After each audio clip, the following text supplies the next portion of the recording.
Welcome to episode 48 of the Empowering Ability Podcast. Welcome to the Empowering Ability Podcast, where we get you and your loved ones impacted by disability the information needed to live a full and meaningful life. Now here's your host, Eric Gall. Hey folks, welcome to the podcast. Thanks for listening today. Before we get into this episode, just want to do a little bit of housekeeping and update you on a couple of things. It took me a little bit longer than expected to release this episode, a much wider gap between episode releases than I would typically like, but a few things that had come up for me that prolonged me releasing this episode. One was an incident where I ended up destroying my last computer. So luckily I was able to save this file, an interview with Ted Kuntz that I'm about to share with you, and a whole bunch of other content that I've recorded and I'm excited to share with you in the coming weeks and months here. So a bit of a delay there, so my apologies on that. Also, my sister Sarah has moved out of my parents' home and in with me, which has been quite the exciting adventure, and it's been awesome to see the growth that Sarah's had in a very short amount of time. But that's taken a lot of my attention. So, but definitely worth it and placed in the right spot. So thanks for your patience on that. The other thing that I want to share with you in the last housekeeping item is that I'm creating a way for you to contribute to this work, if you so please, and if it's something that is within your means. So I will be sharing more on that in the coming months, as well as an update to the website to make it more user-friendly. So look out for those things, and I will update you as they come in the coming weeks. Okay, so now on to this week's episode. This week, our guest is Ted Kuntz. Ted is a gifted psychotherapist, and he's also an author of at least 2 books. So the first one is Peace Begins With Me, and the second is 8 Weeks to a Better Relationship. Ted has his master's degree in counseling psychology and more than 25 years as experience as a clinician and consultant. However, much of Ted's wisdom has really come from his personal experience as a father of his son Josh, who had severe disabilities. And really, Ted shares with us his journey with his son Josh and how that's changed his life and really transformed his life, and how disability has led to his personal transformation. So that's what this episode is all about: personal transformation and disability. It's a really engaging conversation. I think you're going to enjoy it. There is lots of rich insights coming from this conversation. So now I met Ted at Partners for Planning's event, The Art of Resilience, this past, I believe, February 2018. And I had the privilege of seeing Ted speak at the Art of Belonging, held by, again, Partners for Planning in 2017. And it was one of the most inspiring talks that I've ever been witness to.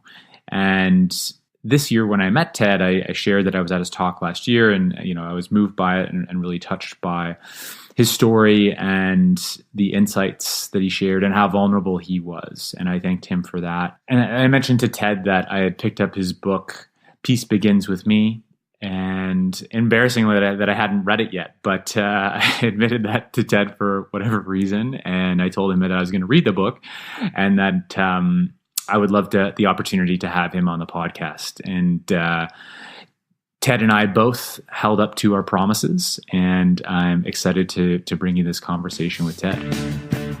Hey, Ted, welcome to the Empowering Ability Podcast. Happy to have you on today. Oh, Eric, I'm really looking forward to my conversation with you. Thanks for inviting me. Yeah, I'm super excited to be chatting with you as well. And I guess where I first learned about you, Ted, was at the Art of Belonging event in Toronto, held by Partners for Planning about a year ago. And I was just super moved by your talk and you sharing your story of your journey with your son Joshua. So I would love to be able to give you the opportunity to share just a little bit about you and your story with the audience today. Yes, I'm just thinking back to that evening as well, Eric. That was such a rich evening of people celebrating their relationships with their loved ones with a disability. I've had the good fortune to be a father to Joshua.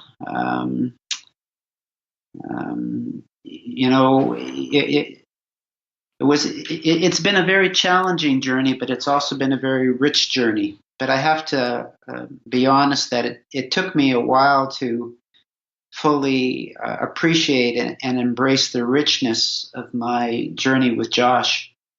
The short story is that Josh was born healthy, and then at 5 months of age, he was severely damaged by a vaccine shot and developed an uncontrolled seizure disorder.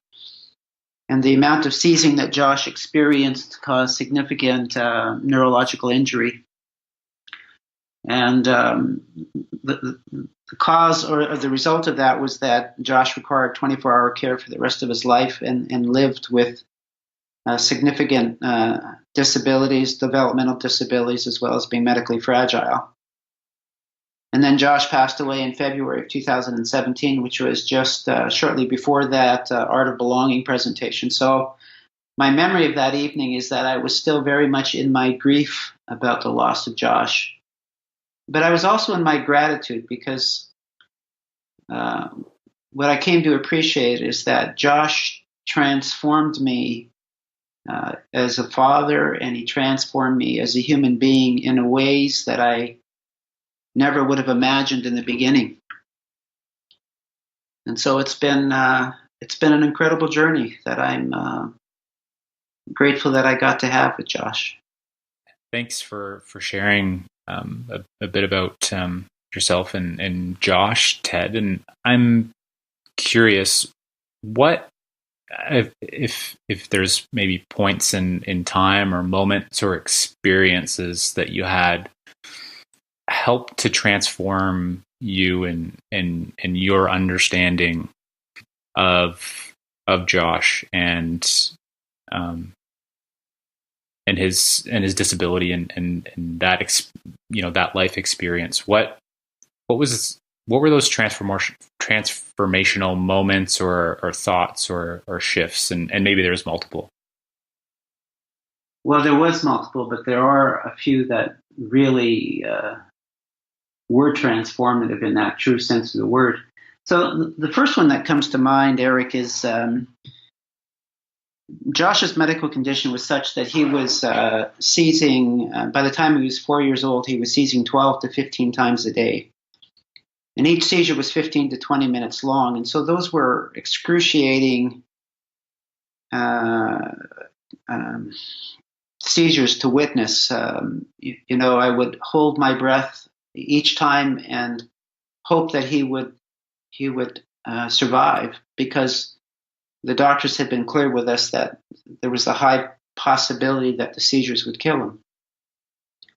And so I lived with this angst, this fear, this dread, this anger, this resentment for the first number of years of Josh's life. And at one point, I think the suffering was so great that I felt compelled to try something different. And in my desperation, I did something I had never done before. I went to see a psychic. And the psychic said that I could come with questions, and I really only had one question. And the question that I had was, will my son live? And so I remember sitting across from this elderly woman in her living room, and she said, do you have questions? And I said, I have one. She said, what is it? And I said, will my son live? And there was this pause before she responded, and then she said, have no fear. The son will outlive the father as he should. And when I heard those words, this joy went racing through my heart at the possibility that Josh would survive. And then a second question came to mind, and that was, well, if my son is going to live, what will he be when he grows up? And again, there was this pause, and then she responded with these words. She said, your son will be what he already is, and that is a teacher. Now, I have to admit, when I first heard those words, they didn't make any sense to me. Josh's capacity had been reduced to about the level of a 2-year-old. He was not expected to improve. And so I couldn't understand how he could be a teacher, at least in the way that I was considering what a teacher is. But those words kept sitting in my mind, and I thought about them over and over again. And what I came to realize is that Josh was here to teach me about being a human being. He was here to teach me about acceptance and forgiveness and gratitude and working through these human challenges that I was facing with him. And probably the event that really began me on a journey of transformation was a story that I often tell, and it was a ritual that Josh and I had when he was small, and it was a simple one. It was when I would come home from work and I would drive up the driveway. He would hear the sound of my car, and he would know that his dad was home, and so he would run to the window that looked out onto the carport where I parked my car. And when he saw me get out of the car, he would yell, "Hi, Dad," and I would say, "Hi, Josh," and I would come into the house. But as Josh got sicker and sicker, the number of times he was at the window got fewer and fewer. And I always hated that empty window because I knew what it meant. It meant he was having a very difficult day that day. On this particular day, I drove up the driveway and I parked my car, and then I looked to the window as I always did, and I can still see his face in my mind. He was so happy to see me. He had a grin from ear to ear. His nose was flat against the glass, and he yelled, "Hi, Dad." And I said, "Hi, Josh." But I did something different that day, Eric. I just stopped and I looked at him, and I wanted to, I think, hold that joy and that gratitude and just receive his greeting for as long as I could. So I just stood there looking at him. But something happened that I don't really know how to explain. As I was standing there looking at my son, I heard a voice. And the voice was as if it was spoken out loud. And what I heard was actually a question. And the question I heard was, when your son looks through the glass at you, what does he see? And so what does he see when he looks at me? And the answer that seemed to be the truth was he sees a father who's angry. He sees a father who's afraid. He sees a father who's in resentment. He sees a father who's in despair. But probably the answer that I like the least is that he sees a father who's rejecting his own son, because the truth is, I didn't want this disabled child. I wanted the child that was there before the injury. I wanted the child that was there in the beginning, who was healthy. And so when I heard that answer in my mind, when I realized the truth, I knew that Josh deserved better than that from me. And so I remember making a commitment that day, and I said to Josh in my own mind, I said, "Josh, I'm going to learn how to make peace with this. I'm going to learn how to accept it. I'm going to learn to claim my joy. And I'm going to learn to fall in love with the son that I have, not the son that I don't have."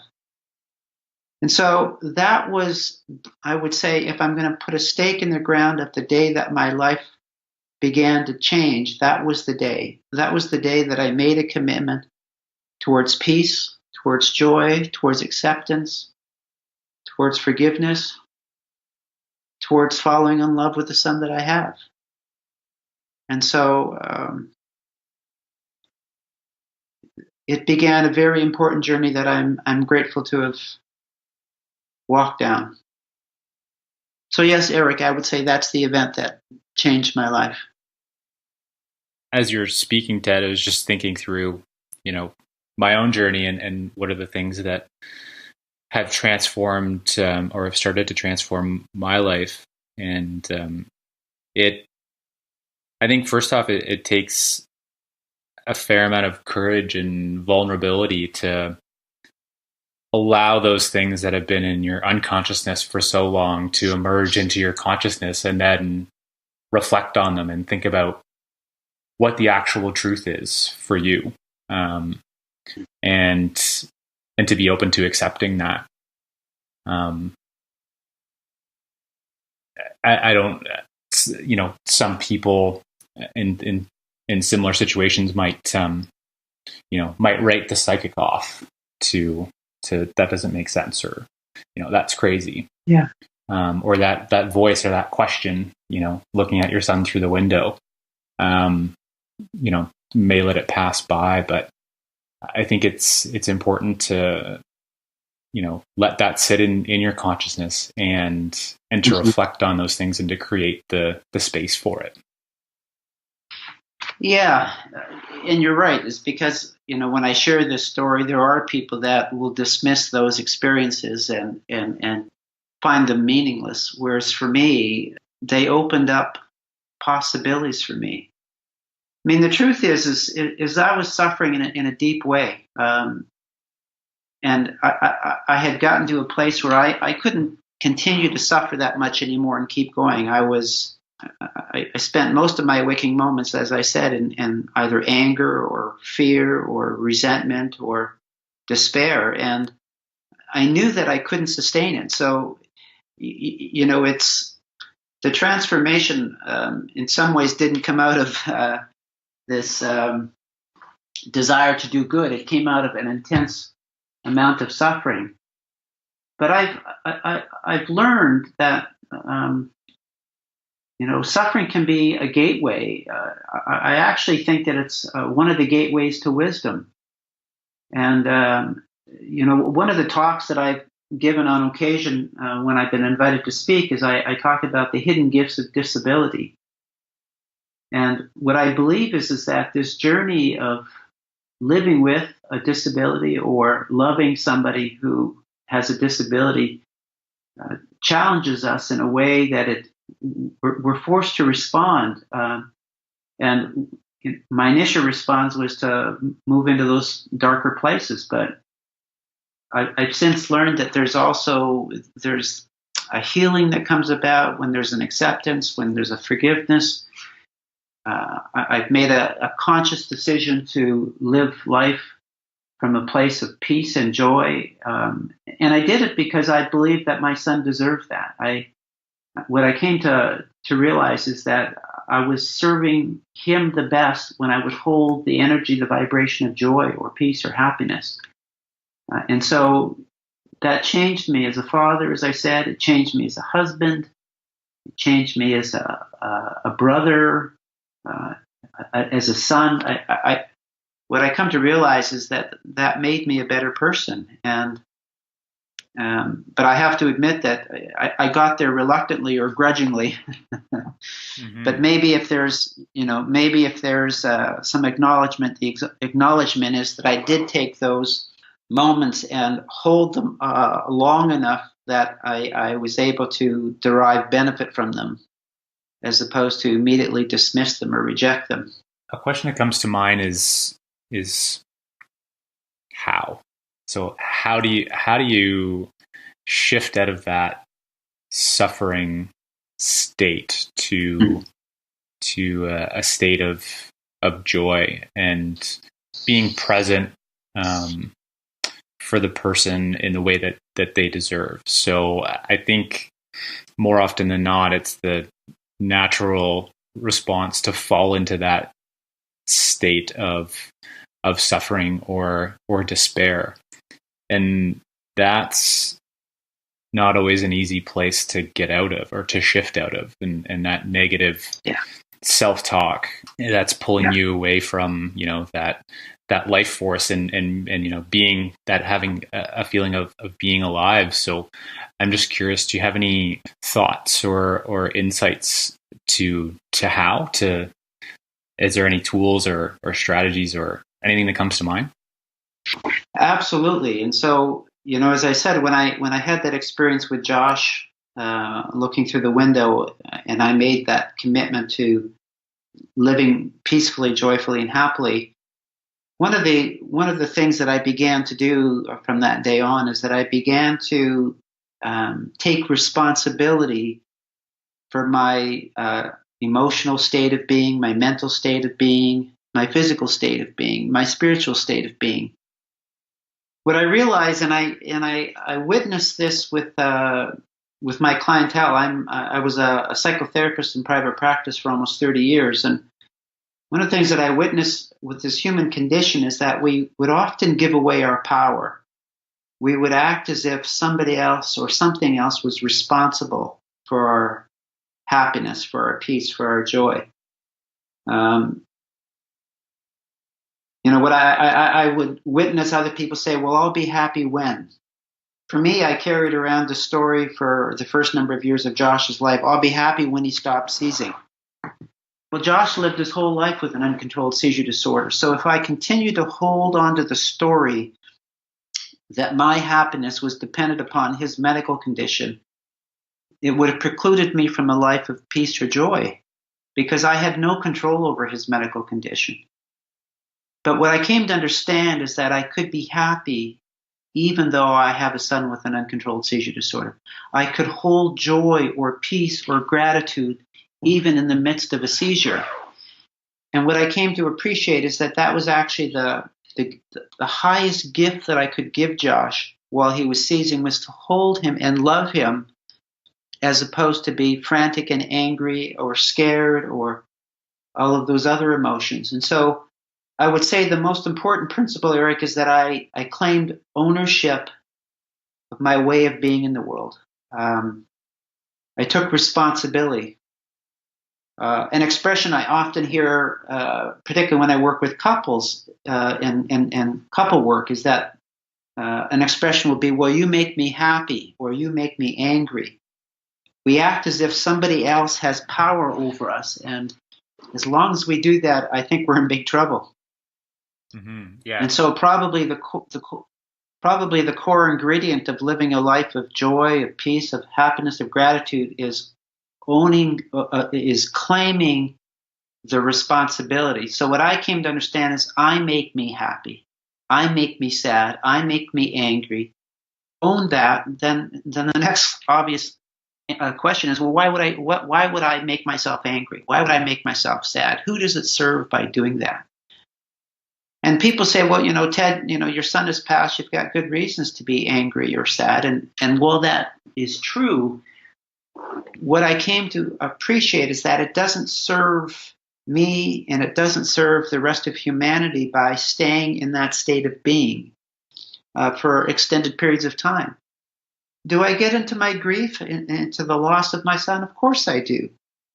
And what I do is I don't have judgment about it anymore. I simply hold that space. But at some point, it's like, okay, have you stayed in that place of grief long enough? Are you ready to release it?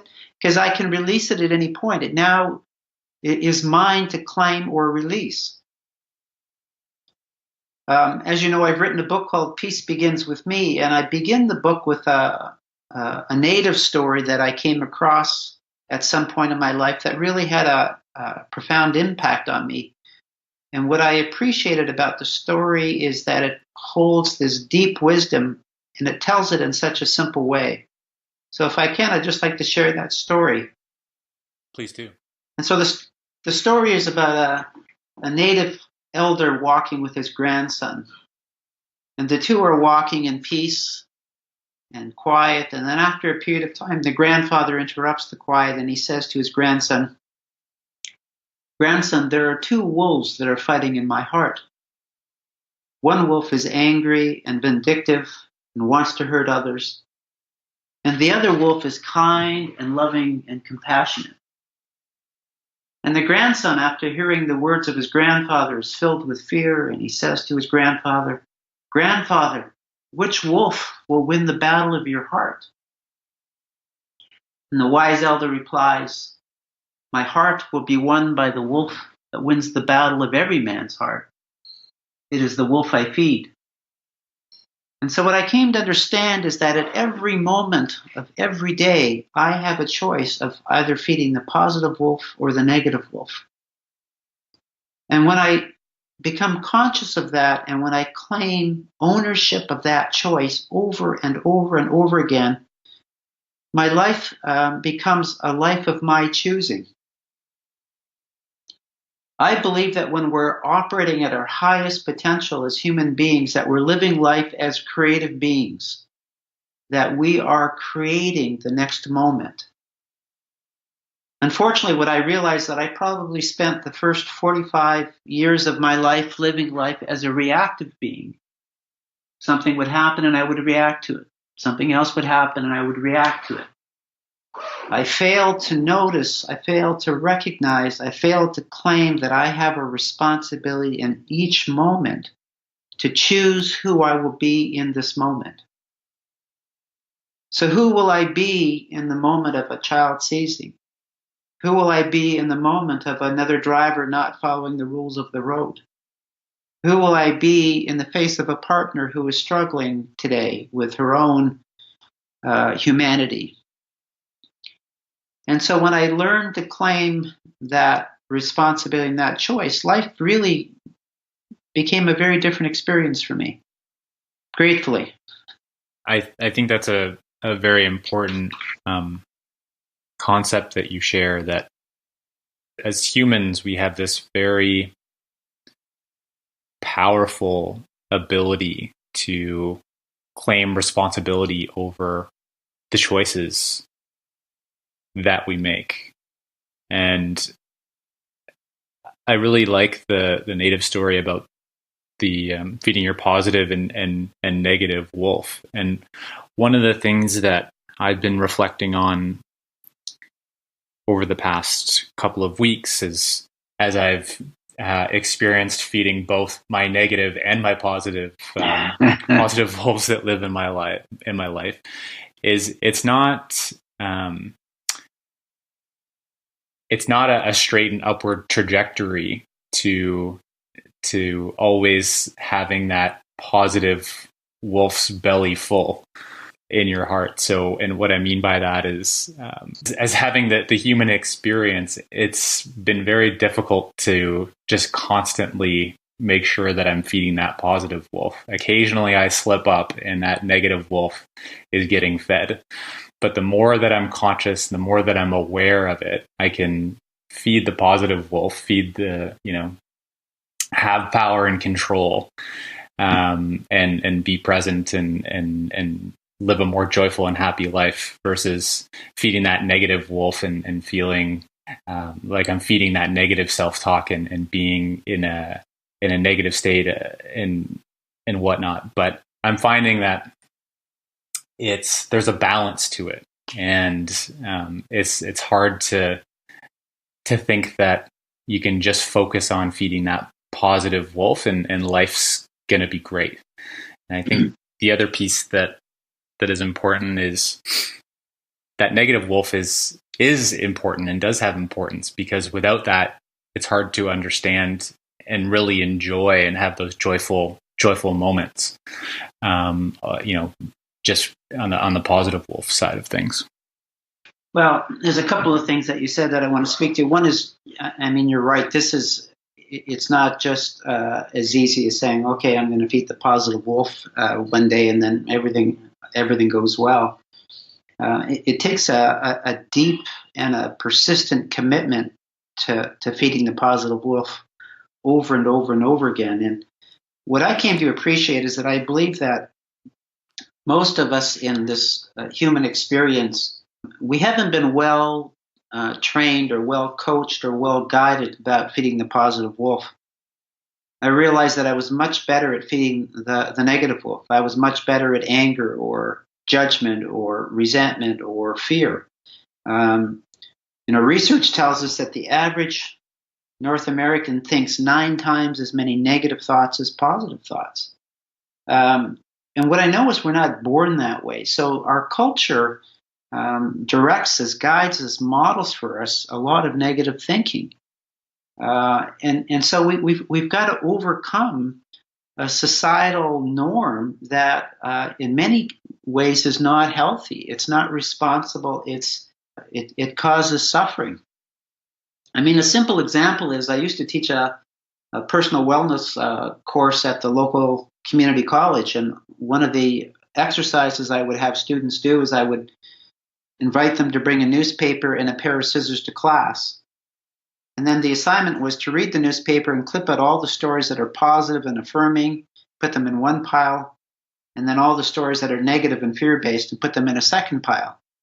And invariably, it didn't matter which newspaper, magazine, you could do it with radio or TV.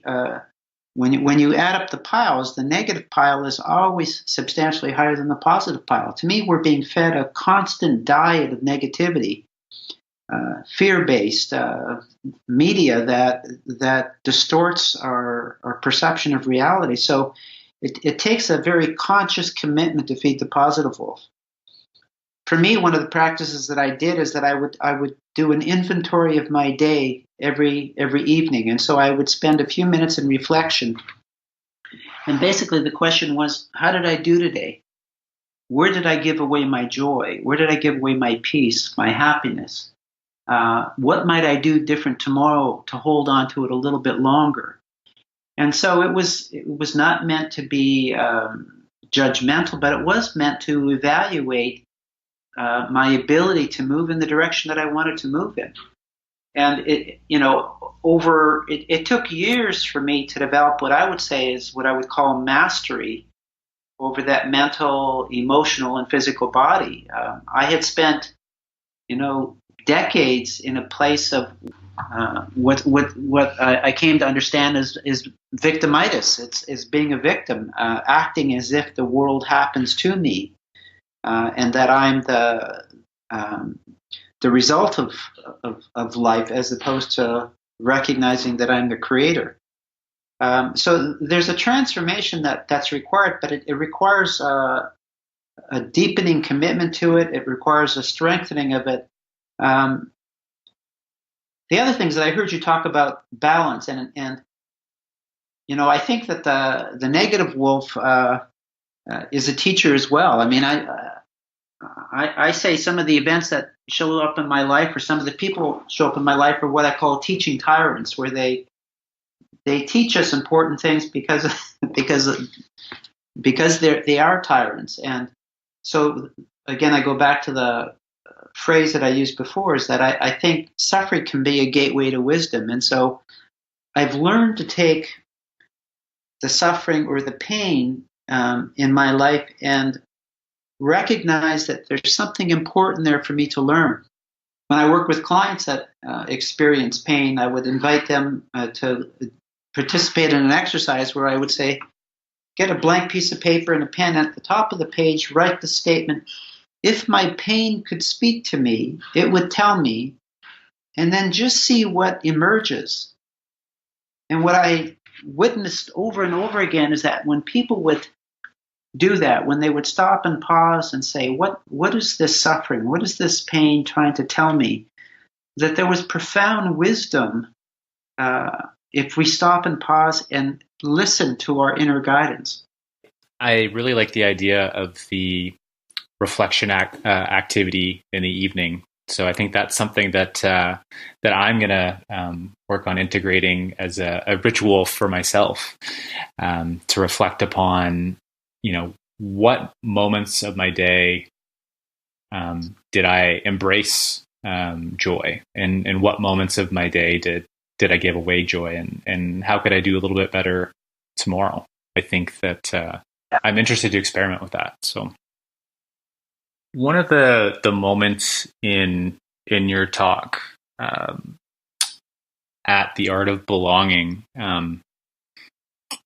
really hit me, and it was the story of, I'm not sure what grade Josh was in at the time. It might have been, you can share that. Great. Yeah. He was in grade 7. Yeah. Grade 7. Okay. So would you be able to tell that story between the two teachers and selecting their class, and then maybe your thoughts on that upon further reflection? Yeah, no, I'd be glad to. So this happened when Josh was going into grade 7. He was integrated into his neighborhood school, which was a strong commitment that his mother and I had to make sure that happened. And that year that Josh was going into grade 7, there were 2 grade 7 classes, and it just so happened that both of the teachers were men, and both of them were athletes. They enjoyed their sports, and so they did something a little unorthodox before the school year began. As a way of dividing up the students between them, they tossed a coin, and then whoever won the coin toss got first pick, and then they alternated picks back and forth until all the students had been assigned. And I'm told that there were 2 teachers, Jeff and Mike, and Jeff won the coin toss, and he looked at this list of about 70 students, and as he reflected upon who he would choose with his first pick, and then he eventually chose Josh. He chose my son. And the other teacher, Mike, was quite surprised by his selection, and he said to Jeff, I haven't been around the school as long as you, and I don't know all the students on this list, but I know Josh. Josh is pretty hard to miss around the school. Josh requires the use of a wheelchair. He has an uncontrolled seizure disorder, can seize at any moment. He requires help with toileting, with eating, with dressing and undressing. And so why would you choose Josh with your first pick? And Jeff was one of those amazing people that saw my son different. And he said, well, let me tell you what I've witnessed. He said, I watch when Mom and Dad bring Josh to school in the morning, and the kids see Josh come in the entrance, and they run down the hallways, and they take turns pushing his wheelchair to the classroom. And I watch how gently they take off his coat and hang it up for him, and they put his lunch kit under his seat. I've witnessed how during gym or recess that they'll change the rules of a game to allow Josh to participate at his level of ability. I've watched them during lunch where they'll take his lunch kit and they'll take the sandwich out and they'll break it into small pieces and they'll put it between Josh's fingers so that he can feed himself. And I've witnessed when Josh has had a seizure and he's lying on the floor in recovery, and the children will get down on their hands and knees and they'll stroke his forehead and hold his hand and they'll whisper in his ear and they'll tell him he'll be okay. And so what I witness is that they're kinder and gentler when they're around Josh. And I think that if I have Josh in my class, it'll make it a kinder and gentler place for all kids to learn. Now, Jeff told me that story in about November that year when we were chatting, and the story took my breath away. I was so moved by the way he saw my son that it brought tears to my eyes. But it also moved me in another way, because as he told the story, I realized that at that point I was still like the other teacher. Because when I looked at Josh, I could still only see the things that my son couldn't do. And so what Jeff awakened in me is that my son has gifts. He has a contribution to make. They look different than other children's gifts and different than their contribution, but they're valuable nevertheless.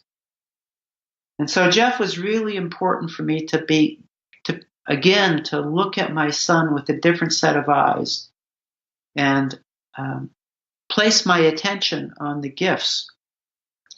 I go back to the old metaphor about, is the glass half full or is it half empty? And to me, it's both. And the question is, do I look at the full parts or do I look at the empty parts? And what I came to understand that day from my conversation with Jeff is that I was looking at the empty parts of my son. And I'm glad that he helped me to see the full parts, because Josh has and had lots to offer. Thank you for sharing that story, Ted. And I think for me, why that story hit me so hard the first time that I heard it, and even now, the first time that I heard that story, I realized that I was looking at people that had a disability, or people that were different compared to what somebody would be viewed as typical. Was that I was looking at the empty parts, right? I was caught in my own thinking of how I operated and how I need to be super productive. I need to learn as much as I can. I need to, battle to climb the corporate ladder. That's the mentality that I had, that, I had bought into those societal beliefs of, this is what society values. And therefore, this is what I value, and this is how I live my life. And particularly looking then at my sister, Sarah, who has a disability that impacts her cognitively and physically. And, I was looking for those things within my sister and trying to help her to develop those things instead of looking at the gifts that she truly does have. And, and it was just a total shift in the way that I looked at my sister, and I looked at others with disabilities, and even how I looked at and how I look at my life now. So, and I imagine that that listeners are hopefully doing some reflection on how this story impacts them, and to be able to hopefully look at their own belief systems as well. Yeah. No, I appreciate what you're saying, Eric. We've been socialized to believe that success looks a particular way, and success is about accomplishment. It's about achievement. It's a status. All of those kinds of things, and it's not to diminish that those aren't worthwhile goals and objectives. But I think that what Sarah and Josh and others do is they remind us that there are other qualities, there are other things to aspire to. And some of this, I realized that I wasn't going to learn some of the rich wisdom that I learned out of a book or at school from a teacher. I actually needed to learn it by being in a relationship with somebody who is more vulnerable, somebody who shifts my thinking about life. In the last few years, I've become involved with the L'Arche community in my community. And for those that aren't familiar with L'Arche, it was begun, I think, in 1964 by Jean Vanier, who is a Canadian humanitarian philosopher, and he was living in France at the time, and he was appalled by the way adults with disabilities were being institutionalized at the time. And so he invited two men to come live with him. And he talks about how that small act of hospitality was transformative for him, that it changed him into a better human being. And so Vanier is probably best known for, he's written many books, but the one called Becoming Human is where he shares the experience of transformation that happened to him as a result of being in relationship with men with disabilities. And so there is a richness here. Now, again, I don't want to also gloss over this and act as if it's all rose-colored. It's not. This has been a very challenging journey to have a son with the level of disability that Josh had. And I can appreciate that Sarah has significant challenges that affect her life and your life and your parents' lives. And, this is a challenging journey. And all I'm suggesting is that let's not just look at the parts that are difficult. Let's also look at the gifts that can be realized out of this journey. Let's not lose that opportunity to experience some significant transformation as a result of this life experience. Mm-hmm. And I think that if we all took that view, or the mindset that people with disabilities have something to teach us, and to reflect on, maybe what that means for you, and to look at the world through that lens, or to look at, your son or daughter through that lens, or your friend through that lens, and just to see what comes up for you, and what you see, and what you notice. I think that, with the way that our world is shifting with technology and artificial intelligence and automation, a lot of these things that we really value in terms of intelligence, in terms of productivity, might not be so valuable in the future. But the things that, that Josh taught you, and that you shared that Josh taught in his classroom, right? That he taught his peers in terms of love and compassion, among other things. Those softer things in life, those things to be, that really make us truly human. Yeah, those are the things that I think that are going to emerge, that become truly valued in society, and people with disabilities have those things to teach and to share with the world. Yeah, you're right. I mean, I grew up at a time when we thought IQ, that your intelligence quotient, was the most important thing to success. We've simply we have since come to understand that EQ, that emotional intelligence, your emotional quotient, is just as important in order to have success. And so, what we're talking about here is having a thoughtful conversation about what is success, what is a successful life. And I just want to say, we talk about the gifts that people with disabilities offer, but to me, we need to broaden that and say everybody is a gift to us. And so I play this game in my day-to-day life, is that as I'm going through my day, it's like, so who's going to show up today? And what gift do they have for me? And what gift might I have for them? And I treat each encounter as though it has the possibility of a rich return. And what it does is it causes me to appreciate, to value all of it. And, whether it's, the smile from the cashier, or the grumpy person, or, the person who honks his horn behind me because I'm too slow at the green light. I mean, each of those offers me some kind of a gift. And when I can live life with that much gratitude or openness to receive the gifts and to share the gifts, I mean, as I said, life begins to have a very different flavor to it. It has a very different theme. Again, I believe that when we're at our highest potential as human beings, that we are living life as creative beings, not reactive beings. In my house, I have a painting. It's a painting of Michelangelo's that was on the ceiling of the Sistine Chapel, and it's where the hand of God is extended to the hand of man. You know which one I'm talking about? Yeah. And what I've come to understand is that the title of that painting is called Creation.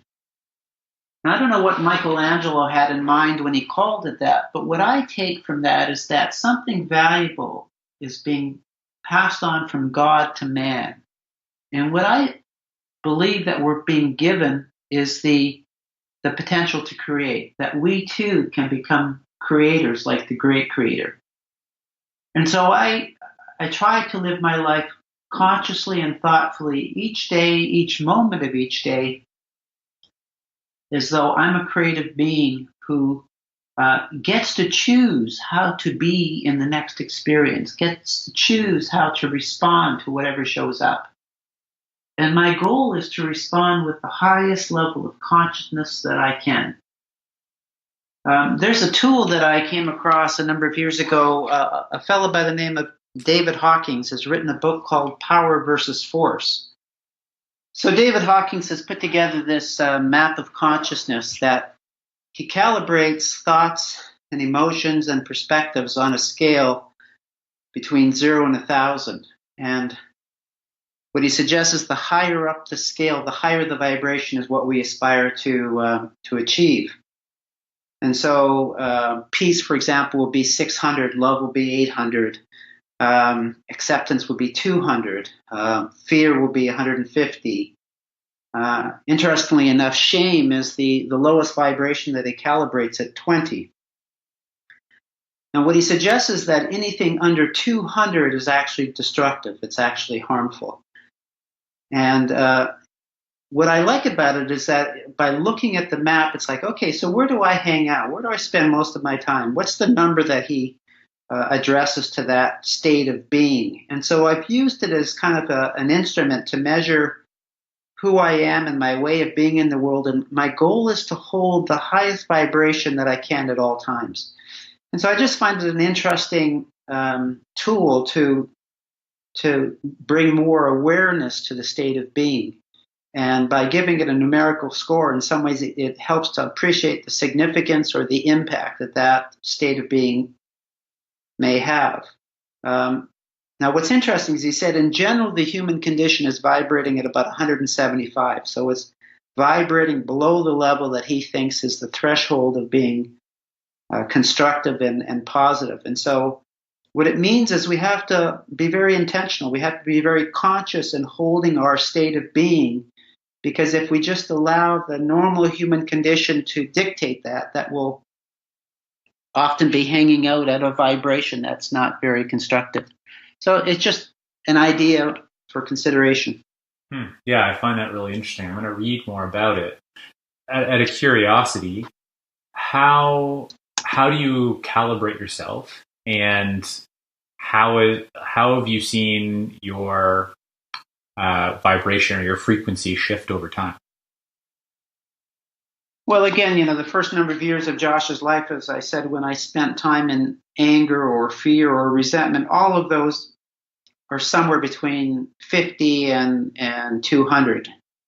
And, so what the scale did is to simply bring some real clarity to the fact that those states of being are not very helpful. And so what he suggests is you can't immediately leap from 150 to 600, for example. Right. You have to move up the scale. So it's like, so what's 200? Well, 200 is acceptance. And then you move from there into, there's honoring, there's gratitude. And each of those is like 250, 300, 400. And so and what I simply do is it's almost like a mirror. It's a reflection back to say, where are you at? And, my goal is to hold the highest consciousness that I can. And so again, even in the face of adversity, what I try to do is say, how can I be an example? How can I be a leader in terms of how to engage this in a way that will be constructive or positive or life-affirming, rather than allow the negativity of the world to knock me over. And again, it's, do I get, the wind knocked out of me? Yeah, there are things that still do that. But what I've witnessed is that I don't allow myself to stay in that state of being very long. I don't climb into that hole, and I certainly don't keep digging when I'm in the hole. So right, or the hole might not be as deep. So what I mean by that, exactly, it might, some life happens, and you perceive it as a negative event, and maybe instead of dropping down into a frequency of anger, maybe you drop down to acknowledging and accepting the situation, right? So it's easier to bounce back from acceptance versus anger. Yeah. And, he says some really interesting things, like people will say, well, is anger helpful, or is anger unacceptable? And he said, well, by itself, that's not a very helpful question. He said, a better question is, where am I before the anger? He said, if I'm in despair, which is about 75, and then I move up to anger, which is 125, he said, you're moving up the scale. So he says, you're moving in the right direction. Mm-hmm. But he said, if you're at a place of acceptance, which might be 200 or 250, and you're moving down to anger, which is 125, he would say you're going in the wrong direction. And so what it does is it kind of gives us a roadmap about how do we move through life and continue in some way to claim a higher and a higher state of consciousness, a higher and higher state of being. Yeah. And so what I'm mixing in here is some of what I've learned, in my career as a psychotherapist, but a lot of it was really inspired and activated by my journey with Josh, who forced me to claim this in my own life.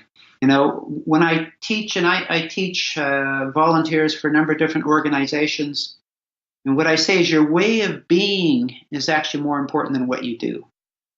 And we would be much better served as human beings if we made to-be lists every day as opposed to to-do lists every day. I love that concept. Ted, there's been some awesome insights and stories that you've told on the podcast today. As we kind of wrap up our conversation, is there a message or a challenge or something you want to leave with the listeners? I guess the first thought that comes to my mind, Eric, is for us to be gentle with ourselves, to be kind to ourselves.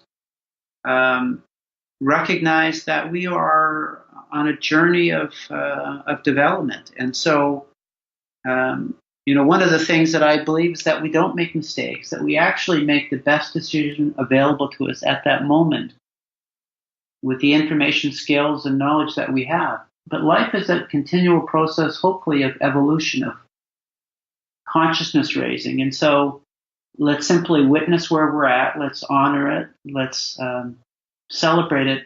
And then let's aspire to be even better. And so use the gifts of this human experience as part of our transformation.